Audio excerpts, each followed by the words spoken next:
I'm Jen. And I'm Mel. Welcome to Chokeholds and Chill.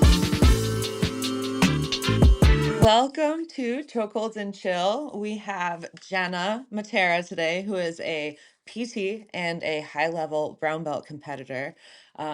We found her through the Fight Med Collective page. Yes. And we are so excited to hear about her jiu-jitsu journey and her PT life. Absolutely. Jenna, welcome to the podcast. Thank you so much for having me. I really enjoyed listening to your podcast with Fight Med Collective. It's just such a great page, and it is able to connect, other jiu-jitsu athletes and healthcare professionals like us. So happy that we found each other that way. Yeah, I'm super excited because obviously we've both been featured on the page because I'm an OT and you're a PT.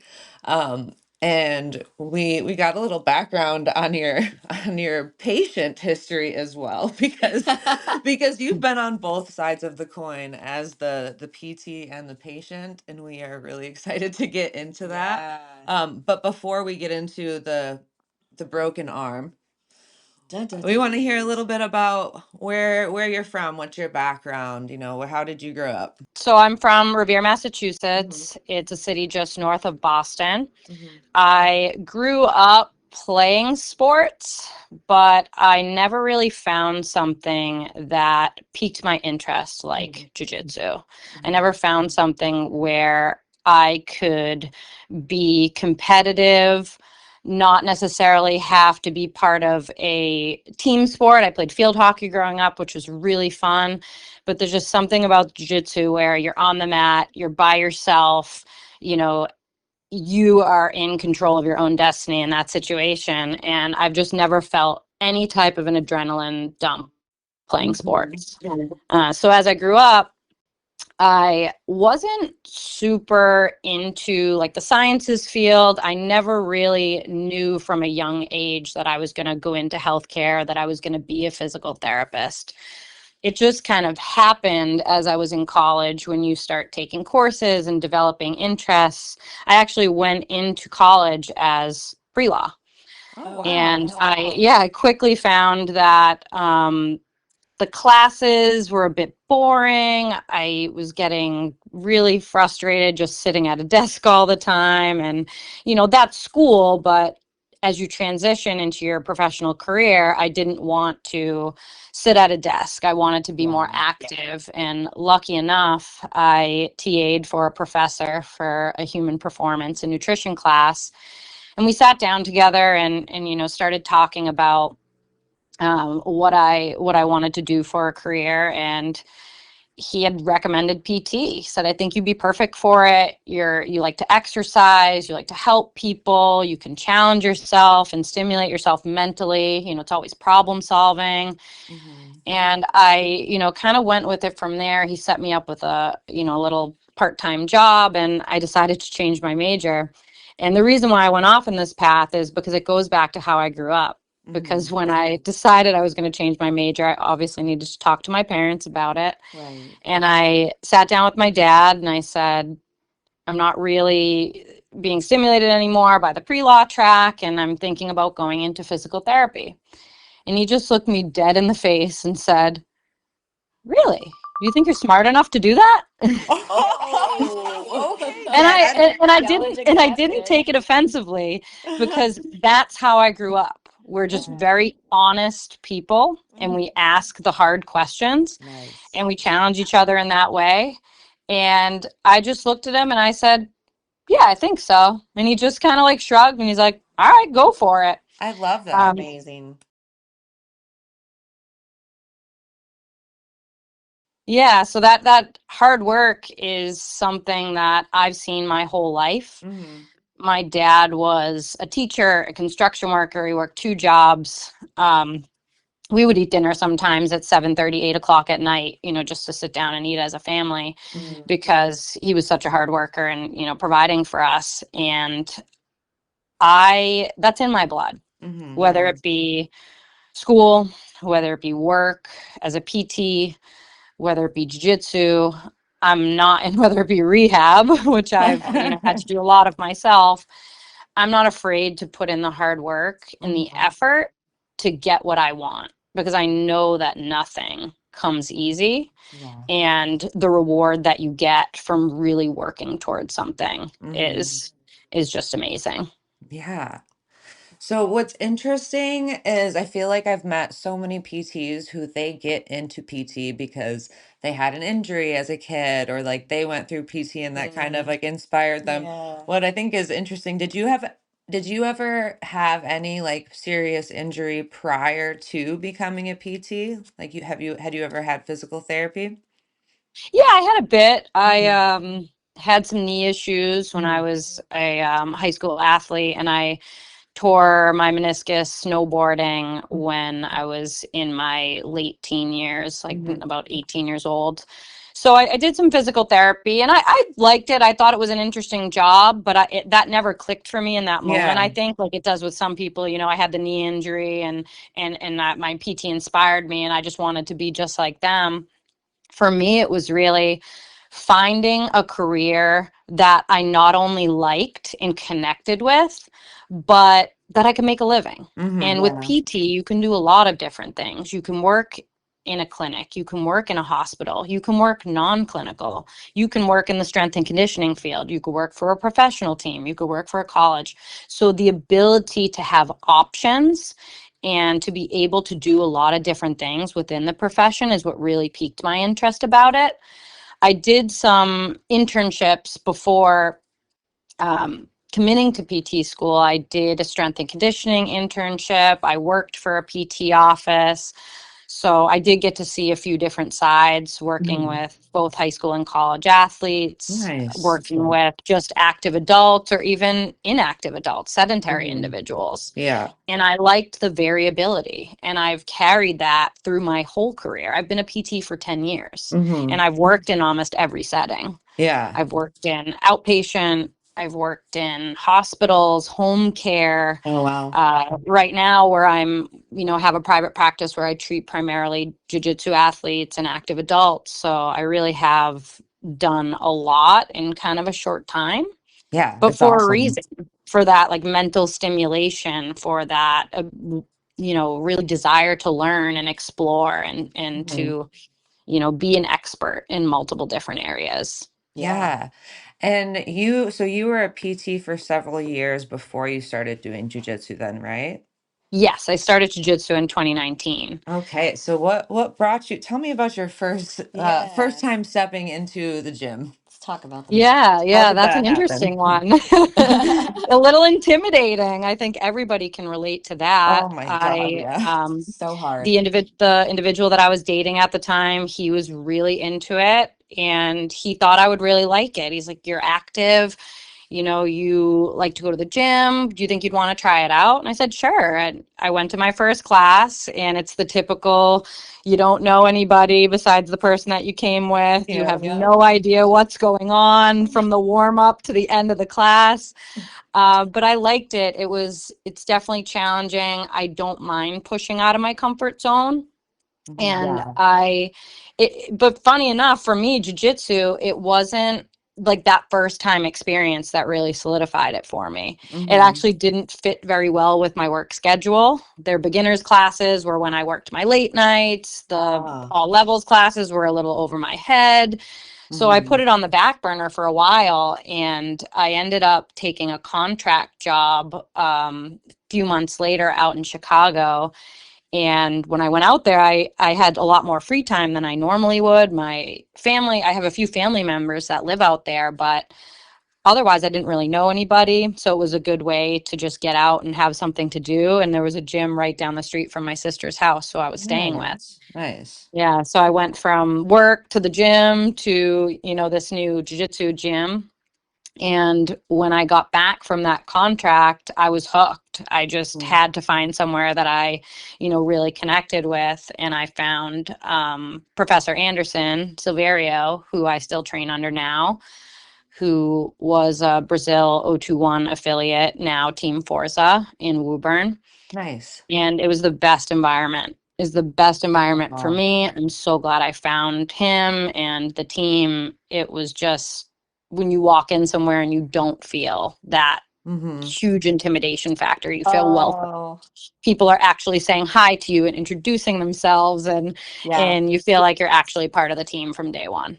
Yes, we love good gym culture. Yes, we do. Kudos to your gym. What is your gym's name again? Team Forza. Team Forza. We love you. We definitely do. We love to hear when we get the moment that you feel like you're hooked. Like Yeah. No, that is. and it's funny because I tried out a few places, Mhm. and especially as a woman, especially as a small stature woman, because I'm very Yes. short, You're smaller to than go I into am. somewhere and not have anybody even look in your direction is, Yeah. very unwelcoming and makes you Yeah. feel super uncomfortable. Mm-hmm. And it's hard to like, you're already uncomfortable, but now you also have to touch them. Yeah. And they didn't say anything to you. So, okay, I wanted to talk about this though, because I'm fairly white weight. What the fuck was that?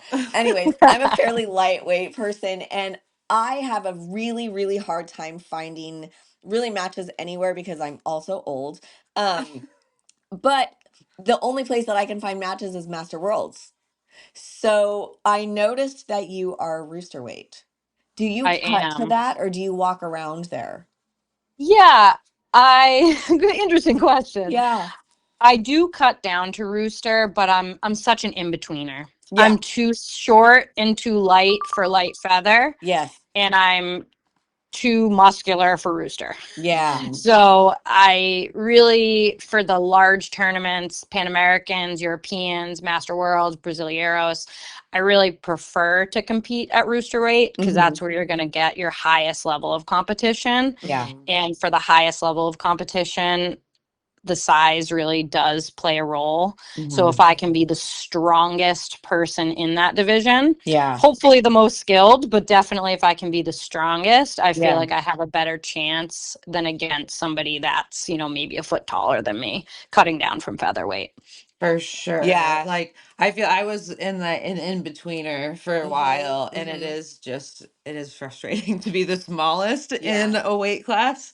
So I totally feel I you. used to cut to light feather and then I was like, why am I doing this? Like this is the dumbest thing. So now I don't cut and I compete for me like equally well at feather, but same thing, I can either not do anything and compete tomorrow or I can go work out for a couple weeks and drop down to the next weight class. So it's not like I have to do a big cut anymore. Are you Right. kind of And settled on that? yeah, for a local tournament, I will go in at light feather, but I'm Yeah. like you in the sense of I want to fight. I Yeah. don't want to go there to collect a medal and collect my points. Mhm. So Yeah. I will move around. I fight adult, I fight master 1, I fight master 2. Mm. I'm going to the division where I can find somebody my size to fight against as Yeah. best I can. And it's the same struggle. Mhm.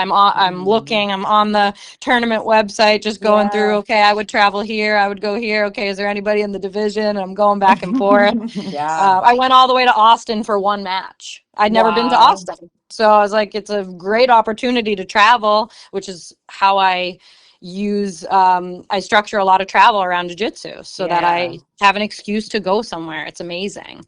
It's so But fun. I'll travel just to have one match sometimes if I'm Mhm. preparing for something important, because those live competitive rounds are what is going to make the difference in that big tournament like Master Worlds. Yes. Especially as a small person who's usually the smallest in the room.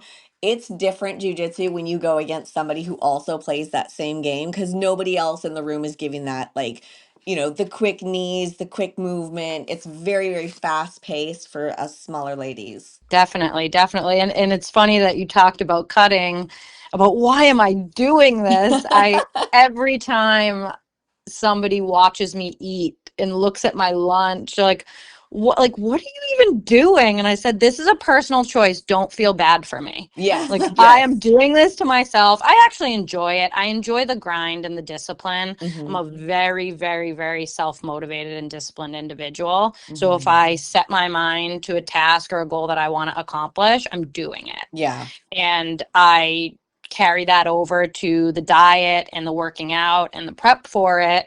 It's part of the process. It makes it Mm. fun for me. It makes the victories feel worth it. It makes the losses feel like I need to try harder next time and push Mhm. myself more and be even more disciplined than I was the prior time. Yeah. Mhm. So it's Yeah. a big part of it for me. Funny enough, said to somebody the other day, I feel better when I compete at rooster weight. I feel healthier Yeah. than Mhm. I do if I go into, the higher weight class, or maybe Mhm. I went out to dinner the night before or something like that. Well, exactly, because I don't have to do anything anymore. I'm like, well, yes, let's go get tacos or like, So yeah, I think Right. that's a big I really resonate with the point. I've done the trainer, I've done the cut, I've done the whole thing. Um and I do think that you're right. It does make me approach things completely different. And I will say that the last time I didn't cut when I competed at Master Worlds, I haven't competed since then because I was like, okay, now what?" So I like your approach of like making it a whole thing to keep it fresh and keep it motivating and keep it difficult. And you're kind of making me rethink my views a little bit. I love that. I Yeah. love that for you. I love that for me. So my goal on social media, I do have a business that I put out content for, Mhm. but a lot of the times I'm putting stuff out there more as a motivation to Hmm. say, I'm a nobody. If I can do it, you can do it. Right? Whether that be Yeah. working out, whether that be nutrition, whether that be rehab. I Hmm. basically chronicled that comeback Hmm. from my radius fracture to show Yes. people that I practice what I preach. And this stuff works if you put your mind to it, put your head down and just do it and stop making excuses for why you can't. Which Hmm. in the jiu-jitsu community, I'm coming at y'all right now. That's what we do. We ignore injuries. We won't seek help. We have to be forced to get into PT or the doctor or Yep. doing our recovery work or even just warming up, the simplest thing that you can possibly do. Sleep, nutrition, all of those things are playing into how you perform and how you recover. And they're often forgotten. Mat Mhm. time is useless if your body is crap. Yeah. And your So body true. is one of the best tools and weapons that you have in this game. If your body moves the way you want it to move, if you can make your body work for you in your game as you age, it you'll be unstoppable. But Mhm. people do not want to do the hard things the majority of the Um, time. Yeah. yeah. Oh, it's Guilty. oh, yeah, We I think all all of are us in are. some sense, but it's the taking the accountability, right? It's Hmm. realizing where I can be better and where I can optimize and being honest with myself about what I want. Yeah. Yeah. So when people are talking about injuries and not feeling well and having to miss training, I'm like, well, what are your goals? And Mhm. this isn't Yeah. even just as a PT. This can be as a friend, as a teammate. What are your goals? Well, I want to train with less pain. I want to train 3 days a week. I want to compete. I want to do X, Y, or Z. It's like, well, what are you doing on the back end to make that Mhm. happen? Yeah. And if the answer is like my massage gun and a cold plunge, we're missing the mark a little bit. It's a great start for newbies, but you'll realize quick you need more. So what's funny is I feel like it's a pretty common stereotype that people that work in healthcare are the worst patients.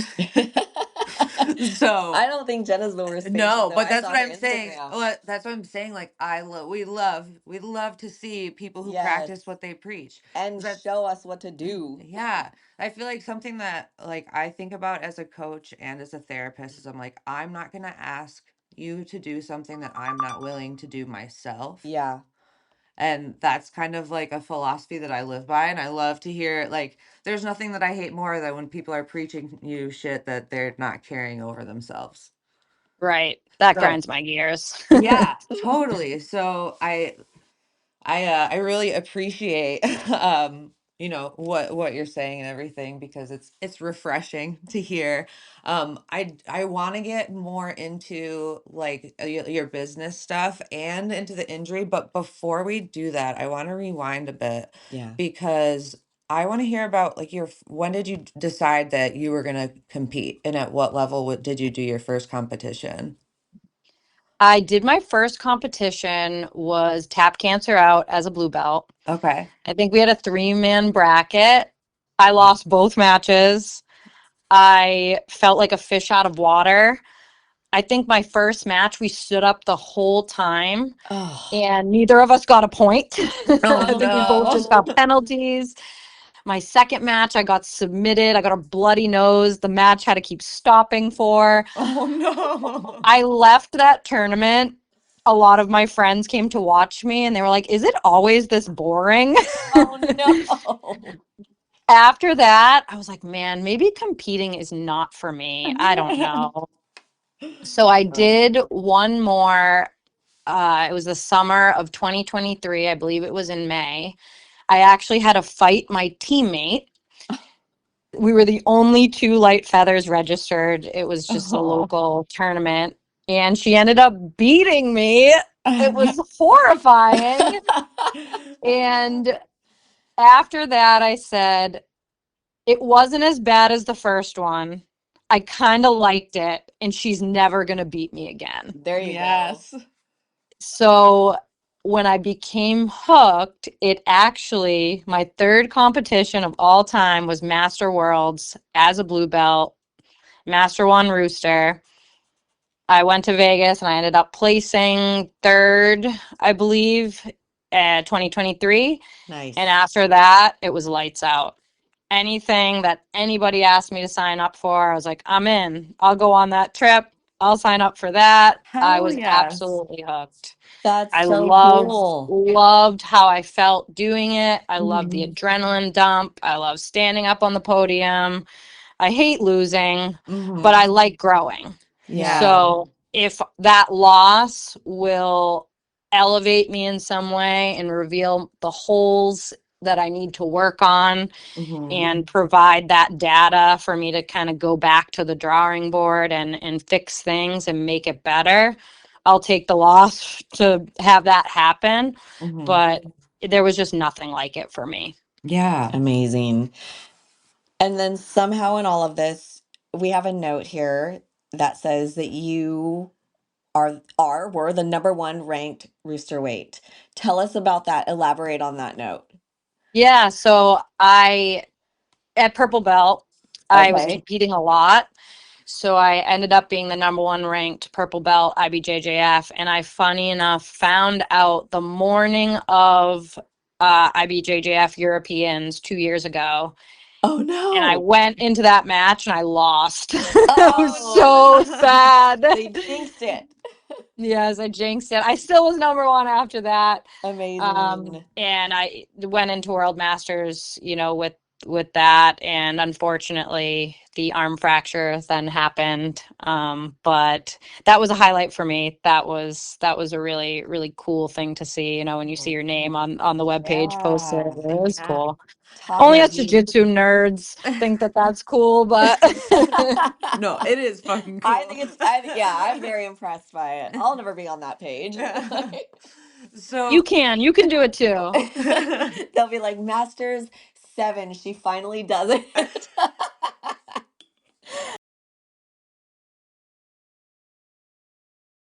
let's get into the injury. Ugh. The Let's talk about the competition. Yeah. whole Master Worlds. Yes. Right, right. Because there Oh was a man, lot more than just the PTSD. injury. Yeah, Yes. yeah, yeah. Take I us through told your you the long trauma. story. Yeah, yeah. So I was so excited for this tournament. I trained all year for this tournament, blood, sweat, tears, everything. And I was probably the most confident I had ever been. I was coming off 2 like sub-minute submission win Oh, victories. It wow. was incredible. I just had the best momentum, best team behind me. We went there with an absolute crew. Went out for the first match. The way that the bracket worked out, I was fighting somebody that I'd never fought before, which I kind of love that. Yeah. And if I won, I was going to be fighting somebody that I had beat before. So Hmm. I was really looking forward to that rematch. So I went out there, takedown on the back within about 30 seconds. Again, sub-minute submission finish, rear naked choke, crossface. got up feeling like I'm on top of the world. I think as I was sitting on that girl's back, I thought to myself, I am going to submit everybody today. Like, there is not Oh. one person here that can stop me. And then I stopped myself. Oh. So So they there was raised, one they, person. yeah, The they only raised my person. hand up. I walked off the mat, nothing wrong. Went to go pick up my belongings, water bottle, ID, and I went to go grab my water bottle with my left hand. And I was like, that's weird. That hurts. Like, my left hand hurts. I can't really grip this. I wonder what Mm. happened. I don't remember anything happening. Walk off the mat, went over to the trainer, and they took a look at it, and they're like, well, nothing's deformed. And nothing against the trainer, honestly. Nothing in the arm was deformed. It was just swollen, like a little Yeah. swollen. It was really tender. And they said, I don't think it's broken. You don't have a deformity. Everything looks okay. It's probably just strained. And I did have a little thumb tendonitis for the OT in the room. We had like a little FPL tendonitis going on Yeah. months prior, and I had rehabbed it and it was not giving me any trouble. So I'm like, maybe I tore the FPL, maybe I tore something in there, but it's not broken. I'm going in for the second fight. So I just Mhm. asked the trainer to wrap it up as tight as they possibly could. Mm. And my plan was to go out there. I saw my coach as I was going back into the bullpen, and I said to him, I said, listen, I'm hurt. I don't know what's going to happen, or I don't know if I'm actually going to do the match. I kind of want to see how it feels. I'm planning on it. And he said, Jenna, I'm not going to tell you what to do with your body. You know Yeah. what to do with your body. You're a doctor. And I Mhm. just looked at him. I was like, right, right. So, being the bad patient, healthcare professional, I went back in for the match. I started the match pretty confident that I could potentially finish it if I could do a takedown and again get on the back and or get into a controlling position. And unfortunately, they pulled guard right away. And when I was trying to start to pass and just hold the pant or make any type of a grip, I just couldn't. Oh. And because of that, they pulled into almost like a deep De La Hiva to try and take my back. And when she tried to elevate me, I had to post. So right when I Oh. had to post on that hand, I just tapped. Like, I just said tap, tap, tap. And Oh. everybody was confused. Or she was confused. The ref was confused. The coaches were confused. My coach knew what was going on. Yeah. And I explained it to them when we stood up. I said, listen, I'm so sorry. I, wanted to try and it's just not there. So Yeah. I have to bow out. Oh, And Oh my it was the God. best thing to do. There was no way I could have continued after that. Yeah. yeah, but it is so hard as an athlete after putting so much time into Mm. training for something and looking forward to it so much. And then it's gone. It was That's that heartbreaking. It is really was. heartbreaking. Like Oh. It that. sounds Oh, silly because it's such a trivial thing to be heartbroken over, but It's when you so much have in your work. head that I'm going all the way and there's nobody that's going to get in my way, Yeah. to be stopped by yourself yeah. Yeah. is a hard thing to get over for Mhm. sure. Yeah. Mm. Yeah. How did you process that mentally? Denial. Okay, good. Of course, yes. So I actually stayed in Vegas for 3 days with a broken arm. I did not go to the hospital. Oh my God. I just didn't. I couldn't convince myself that the arm was broken. I Yeah. just couldn't. I knew something was seriously wrong, but I couldn't convince myself that it was broken. So I got a bootleg brace from CVS, wrapped it with an ace wrap. Luckily, my friend who is with me is a nurse and an absolute sweetheart. She helped me get dressed. It Oh. was, thank God we're that close because we're Oh. much closer now. And Love I, Faye. I toughed it out the next 3 days. I was out at the bar. I was at the casino. I just kind of put it in the rear view and wanted to support my Wow. teammates for the rest of Yeah. the time and not make it What a about me. champ. Yeah, yeah, yeah. I was at orthopedic walk-in at 7 a.m. after getting off a red eye at 5 a.m. Oh my And the God. doctor turned the computer around at me. And before he turned it around, he said, did you feel a pop or a snap? And I said, No, why? Is it broken? He turned that computer around and I saw that bone absolutely obliterated and Oh I my gosh. immediately started crying. And Oh. anybody that knows me knows that I'm not a super emotional person right off the rip. And Mhm. I was tears down the face. Oh. I think I made him highly uncomfortable. Oh, That's no. okay. You should have. Why? Tell us why it was so emotional for you to see that break. Because I know what's next. Yeah. So looking at the photo, the x-ray, I know that I'm going to need a surgery. Yeah. I know that I can't compete. I know that I can't train and lift. I know that I can't do my job. I work at a hospital full time. I run a private PT business part time. I knew my life was going to change Yeah. for the next 3 months at least. Mhm. And it was like that heartbreak started all over again. Not Yeah. only did I lose this competition, now I've lost everything that I do that makes me me. And Mhm. that's why I get it. I understand what it's like to be an athlete sidelined. I understand what it's like to be an individual sidelined from even the basic things that you do every day, like going to work. Mhm. So it was tough. And from that moment, I had my good cry and I was like, all right, time to work. Let's go. Yeah. Got the best surgeon I possibly could. Amazing team. Dr. Matt Liebman at Boston Hand to Shoulder in Newton was absolutely excellent. He fixed everything perfectly. My rehab was shockingly easy. And I say that because I have rehabilitated a lot of people in the past 10 years. Mhm. And post surgical can go one of two ways. It can be Mhm. really easy or kind of Nightmare. a lot of ups and downs. Yeah. And I was glad I was able to come out on the other side of it. It Mhm. wasn't Good. easy work, but the actual process itself, I had no pain, That's great. almost Wow. zero pain the entire time. It was pretty wild. Mhm. And my body just agreed with everything that I was throwing at it. Slow and steady, progressive overload, did Mhm. the, really lower level, finger hand exercises at the Yeah. beginning. That was Mhm. fun. And, got all the way back to doing pull-ups, push-ups, Oh Um, wow. started rolling at about 6.5 weeks wow. or 7 weeks, 7 weeks about, started getting back on the mat, super modified. I held a ball in my left hand so that I wasn't able to use it, Yeah. There you but go. to start going back through those motions again was incredible. It felt great.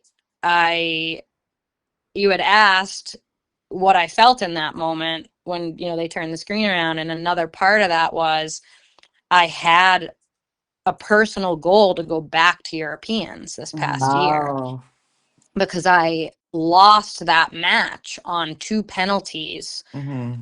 for circling at the beginning of the match. Oh So I man. actually didn't get any points scored against me. The only points that the individual got were from my penalties. Oh. So I had such a grudge match in my mind to go back to Europeans, and I had to put that in the rear view. I was like, guys, I'm sorry. I know I'm not going to be able to make it. Yeah. And as I was going through this recovery process, I tried not to think about it, but it like kept creeping into the back of my thoughts. I'm like, am I going to be able to go? Like, am I going to recover in Yeah. time for Yeah. this? And as I started getting better, I'm like, I'm going to recover in time. Like, I'm going to be ready for this. And I didn't sign up until I got back on the mat after that 7 weeks. Right Mhm. when I got back on the mat after that 7 weeks and felt how things were, I Uh-huh. said, I signed up the next day.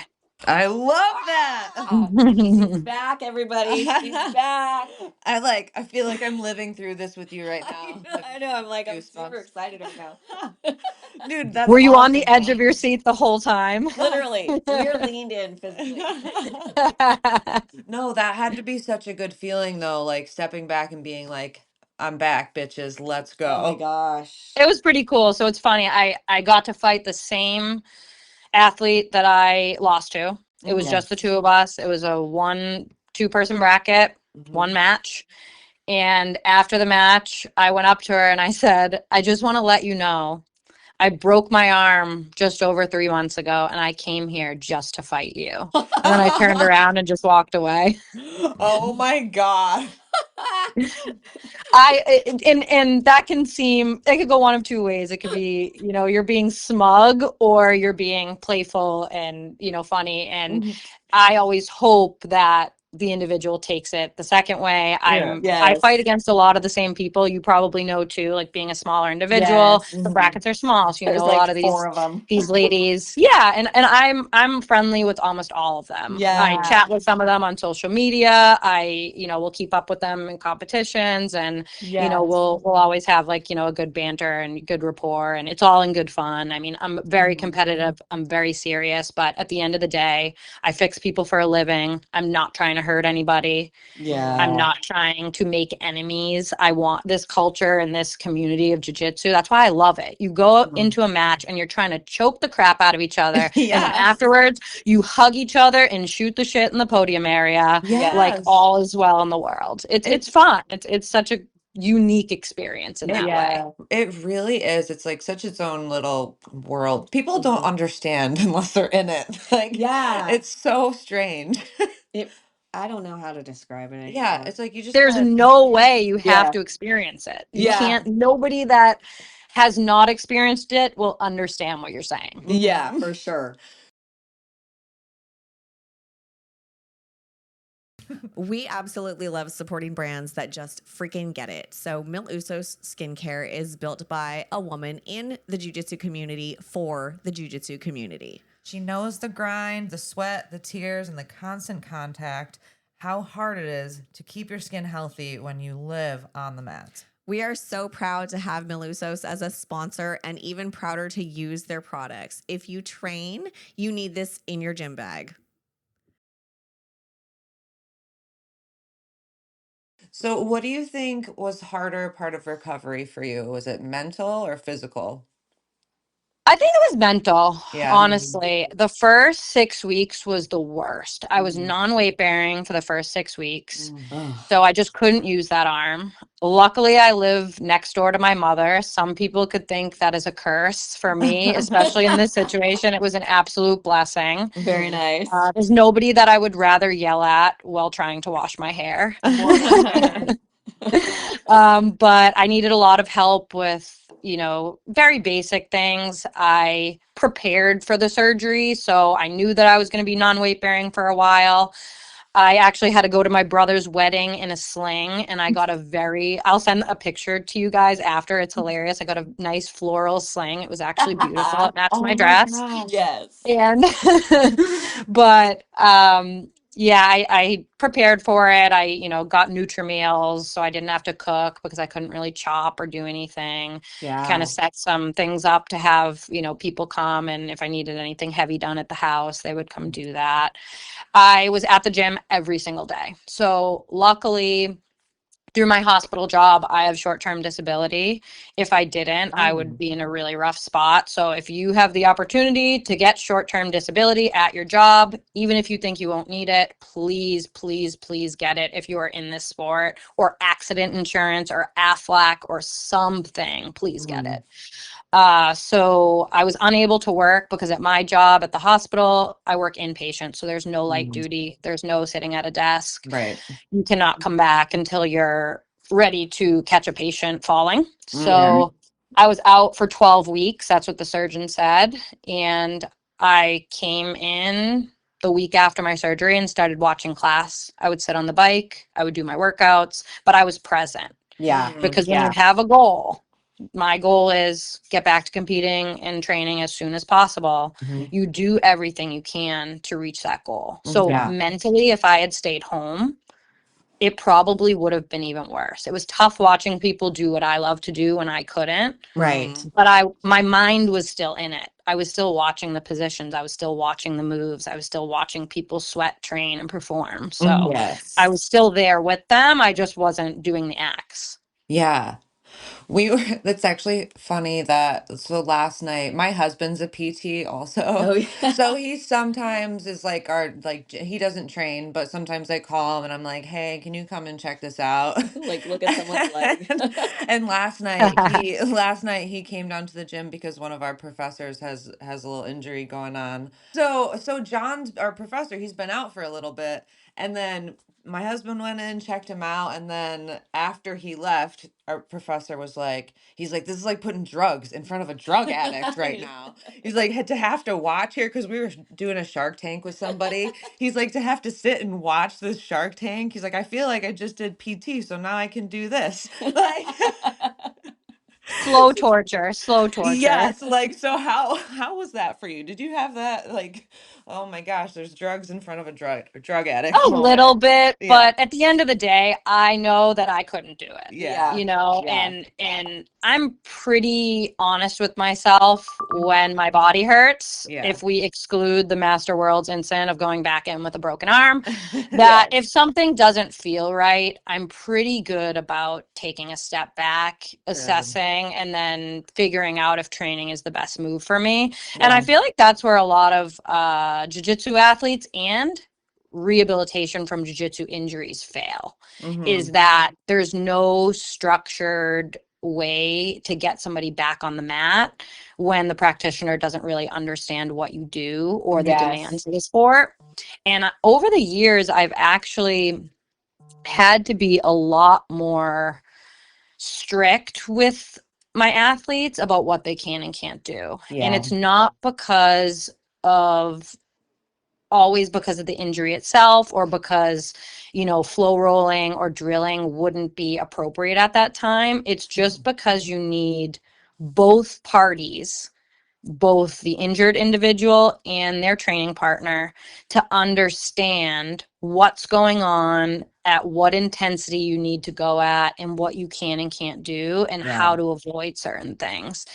And a lot of the times when I give my patients a little bit of wiggle room, they'll go with that one person who just has no chill. And it's Mm-hmm. like, well, no, don't do that. But again, if Yeah. that's not me being uber specific Uh-huh. and really laying down the law with them, that's what will happen. And I try to pride myself on the fact of, my business is based on, I will keep you training and performing at the highest level possible during Mm-hmm. and through an injury, Yeah. but it might not always look the same as Right. how you were doing it before. You'll be Mm-hmm. training at the highest level that you possibly can. We're maintaining all of your, muscle mass, strength, a little bit of cardio, but it might not look the way that you want it to. And I think that's where people have a hard time kind of getting their head around. And that's Yeah. that's the mental aspect. The Mm-hmm. mental aspect is one of the hardest parts about an injury, especially when we're talking about athletes, because it's your identity. Yeah. Sure. So how long now then have you been doing the Matera PT? My business started Yes. in 2021, Okay. again, much like my PT career, by accident. Yes. Nice. Yep.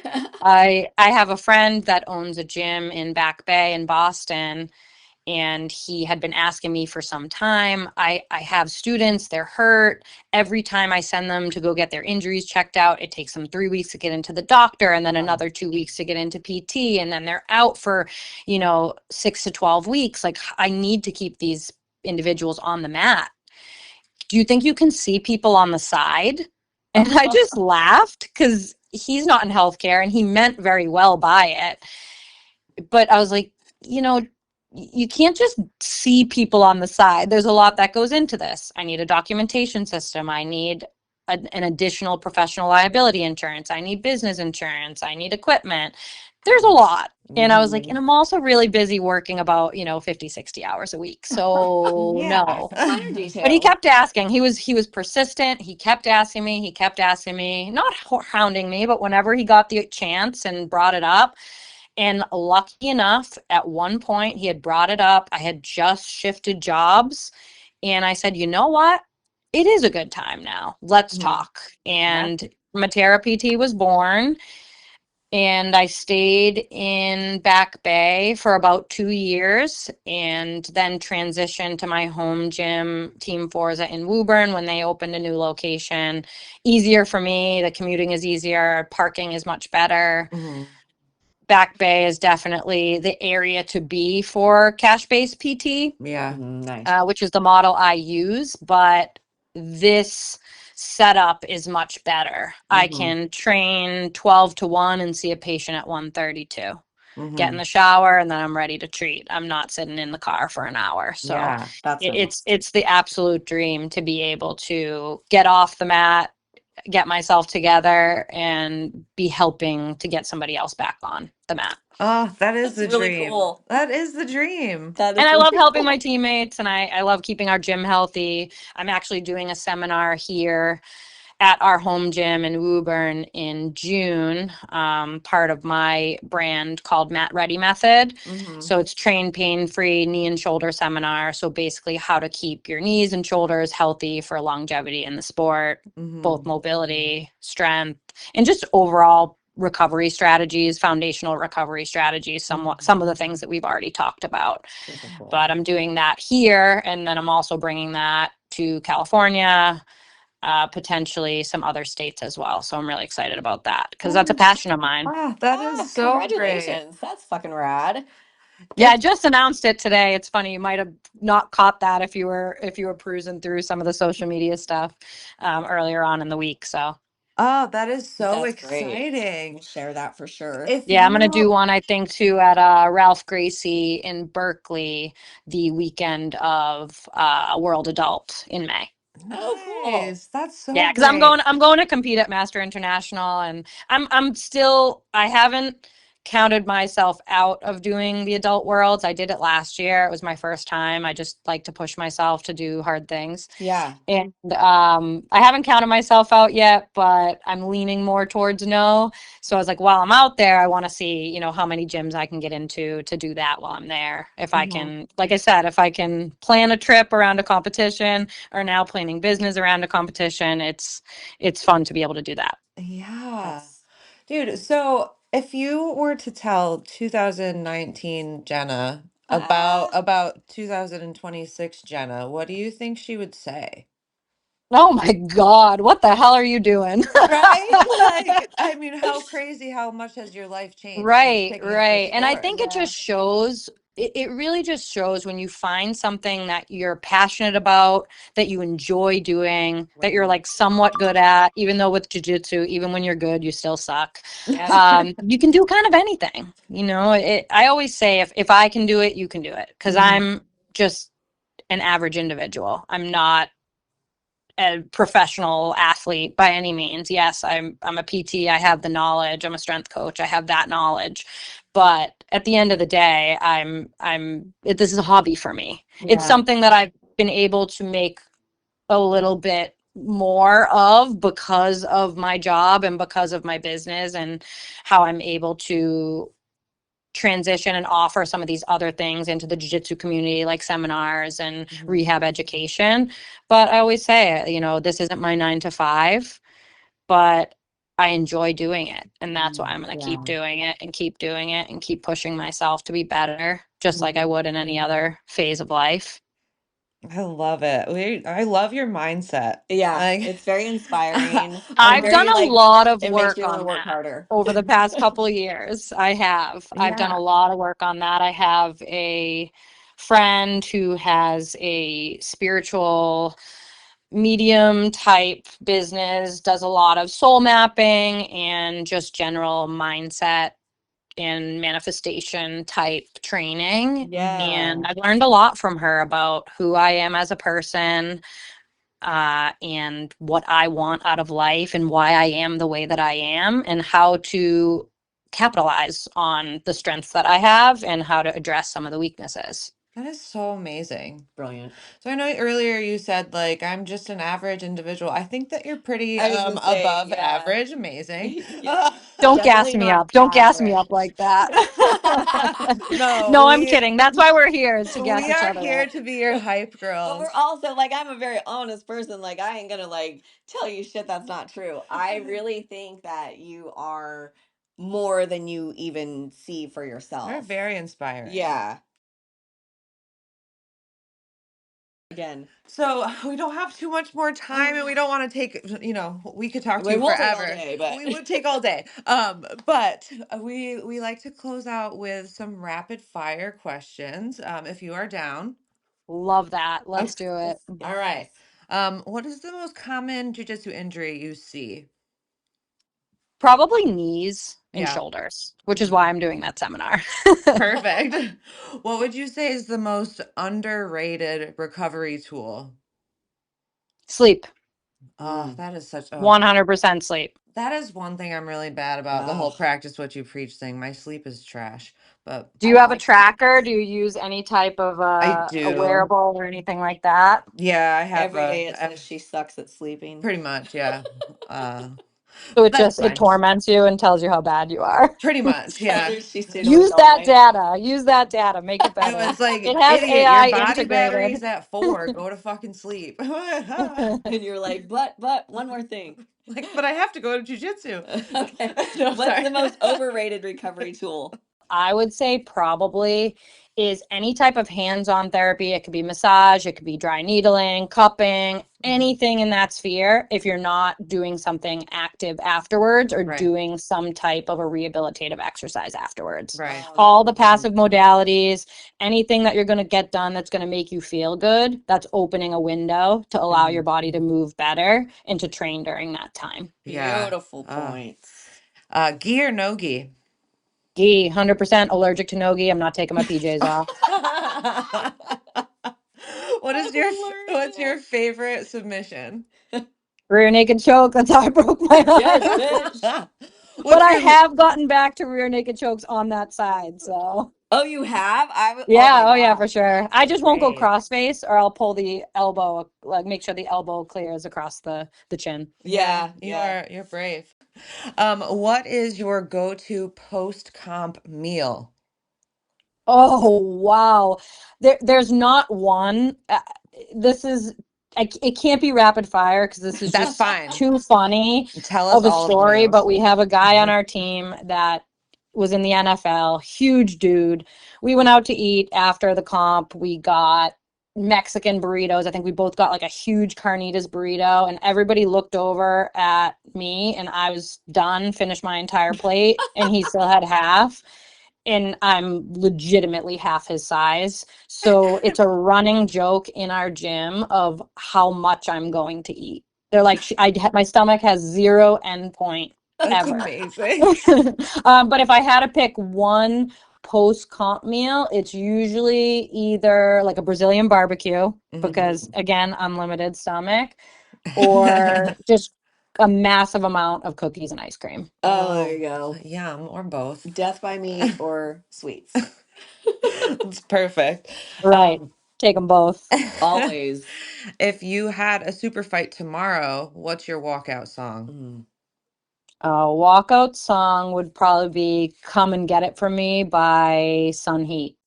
Okay, I don't know if I know that one. I'm gonna have to. Pull that It's a up. sleeper. It's a sleeper. Listen to Okay. it. It's really good. I All actually right. was listening to that.